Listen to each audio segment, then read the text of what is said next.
মোৰ খুব ভাল লাগিছে টু অল বড়ো ষ্টুডেণ্ট ইউনিয়নে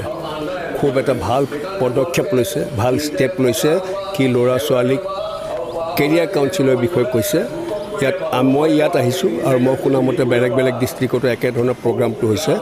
ইয়াত মই 230টা আজি ষ্টুডেণ্ট আহিছে খুব ভাল এইটো এটা ষ্টেপ লৈছে আৰু ইয়াত আমি বেলেগ বেলেগ ডিপাৰ্টমেণ্টত বেলেগ বেলেগ ছাৰ্ভিচত কেনেকৈ জইন কৰিব লাগে তাৰ বিষয়ে কোৱা হ'ল মই এতিয়া আৰ্মিৰ বিষয়ে আৰ্মিত কেনেকৈ জইন কৰিব পাৰে এজ এন অফিচাৰ বা এজ এ অগ্নিবীৰ মই ক'লোঁ চিভিল ছাৰ্ভিচত কেনেকৈ যাব পাৰে তাৰ বিষয়ে ব্যৱস্থা লৈছে মেডিকেল কেনেকৈ যাব পাৰে ইঞ্জিনিয়াৰত কেনেকৈ ট্ৰাই কৰিব পাৰে সেইটো লৈছে আৰু এইখিনিত আমি আইডিয়া এটা দিলোঁ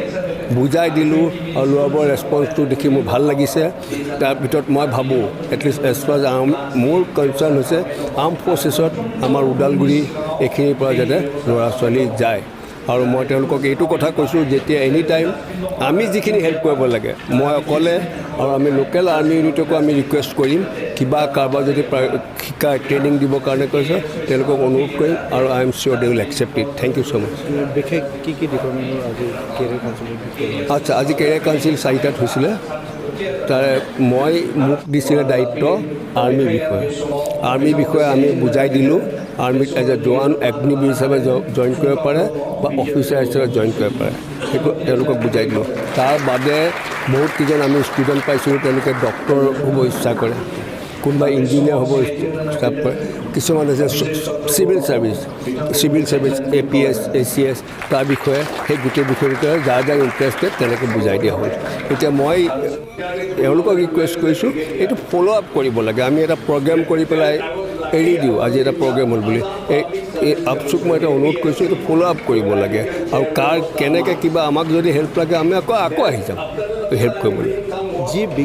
ষ্টুডেণ্টকেইটাই আজি ইয়াতে উপস্থিত থাকে তেখেতসকলে আপোনাৰ ফালৰ পৰা কি মটিভেশ্যনেল স্পীচ কি থাকে মই বাৰে প্ৰতি কৈছোঁ দুটা কথা কৈছোঁ there is no' shortcut to hard work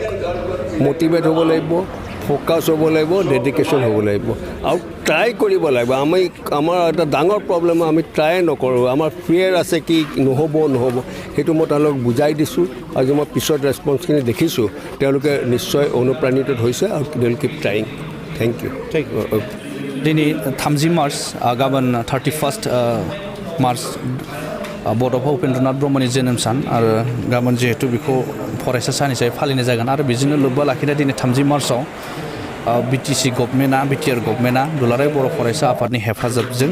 मोनसे केरियार मेला हाबाफारि लानाय जादों आरो दिनै मोनबा जिल्लायाव क'क्राझार चिरां बाक्सा तामुलपुर उदालगुरि बे मोनबा जिल्लायाव बे हाबाफारिखौ लादों आरो बे लेखायनो दिनै उदालगुरि हायार सेकेन्डारि स्कुलावबो सिनियर सेकेन्डारि स्कुलावबो बे मोनसे हाबाफारिया जादों दा बे केरियार मेला हाबाफारियाव उदालगुरि हिसाबै फ्राय 230 जन फरायसाफोरा क्लास 10 निफ्राय लानानै आप टु PG लेभेलसिम गोबां फरायसाफोरा गावनि केरियारनि सायाव जायफोरा कनफिउजन दङ गावनि केरियारखौ थिक खालामनो थाखाय दिनै बे सेमिनाराव हाबाफारियाव बाहागो लाफैदों दा बे हिसाबै जोंहा माखासे मोनबा डिपार्टमेन्टजों रानदों दा बे गावबा गाव स्पेसिफिक डिपार्टमेन्टआव दिनै केरियारनि सायाव सावरायनाय जागोन नर्मेलि जोंनि केरियारनि हाबाफारि काउन्सिलिं लायोबा जोंहा मिक्सआप माखासे बाथ्राफोरा जायो मोनसे हलावनो जोङो डक्टरनिबो रायलायो इन्जिनियारिंबो रायलायो टिचिंनिबो रायलायो बा बायदि बायदि गासैखौबो रायो बेयाव जोङो कनफिउजन जायो खिन्थु गासैबो मानसियाथ' गासैबो साबजेक्टआव बा गासैबो माबायाव केरियाराव इन्टारेस्ट गैया दा बेखायनो बेफोर मोनसे थांखिखौ साननानै दिनै दुलाराय बर' फरायसाफोर BTR गभर्नमेन्ट जयेन्टलि बा कलाबरेसनाव मोनसे गोथार मोनसे हाबाफारिखौ लादों जाहाथे जोंनि फरायसाफोरा गावनि केरियारनि सायाव मोनसे कनफिउजना क्लियार जायो आरो बेखायनो बे केरियार मेलाखौ लानाय जादों दा जोंहा रनजित बरठाकुर रिटायार ब्रिगेडियार सार बिथाङा जोंनि हाबाफारियाव दङ आरो बिथाङा मोनसे रुमाव दा सेमिनारखौ लागासिनो दङ बिथाङा डिफेन्सनि सायाव लेक्चारखौ लाखिगोन आरो इन्टारेक्सन लागोन दा बिनि उनाव जोंहा रिकित स्वर्गियारि assistant professor BB engineering college बिथाङा साइन्स एन्ड टेक्न'लजिनि सायाव बिथाङाबो लेक्चार लाखिगोन आरो बेजों लोगोसे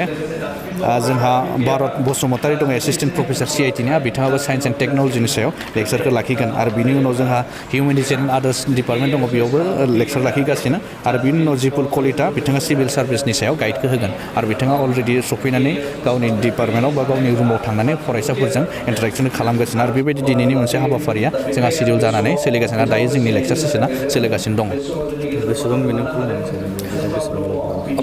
बे हाबाफारिया मिनिंफुल थारैनो दा बेबायदि प्रग्रामा सिगाङाव जाफेराखै आरो आं दहायनि सिगाङाव बुंदों जे जोंना प्रग्रामा मोनसे हलावनो जायोमोन नर्मेलि जोंनि आनसलिकआ लायो जिल्लाया लायो माब्लाबा सेन्ट्रेलबो लायो माब्लाबा गुबुन आफादाबो गामियाबो लायो खिन्थु जों बे मोनसे जायगायावनो गासैबो डिपार्टमेन्टनि बा गासैबो केरियारनि बाथ्राखौ सावरायो जाय जायगायाव जोंनि फरायसाफोरा कनफिउजन जायो बा गावनि रोंगौथि बा गावनि जि लामायाव केरियारखौ नांगौ जादों बे केरियारनि सायाव कनफिउजन बा क्लियार मोनसे एन्सारखौ मोननो थाङा नाथाय जों सानदों जे दिनैनि जि मोनसे स्पेसिफिक गावबा गाव रेसपेक्टिभ डिपार्टमेन्ट रुम जिथु बे हाबाफारिया जादों बेयाव गोसो बायदि गाव जुदि डक्टर बा डक्टरनिल' बाथ्राखौ बेयाव सोंबाय थानो हागोन बे जायगायाव बेयाव आरो एसिस्टेन्ट प्रफेसर जानायनि बा फोरोंगिरि जानायनि टेट मास्टार जानायनि आर्मि जानायनि बाथ्राखौ बेयाव सावरायनाय जानाय नङा दा जायहा इन्जिनियाराव गोसो बे मालाय इन्जिनियार रुमाव हाबसिगोन आरो बेबायदि जों दिनै सेटिं खालामना बिथांमोनखौ रुमाव सोजोबखानाय जाबाय आरो बेयो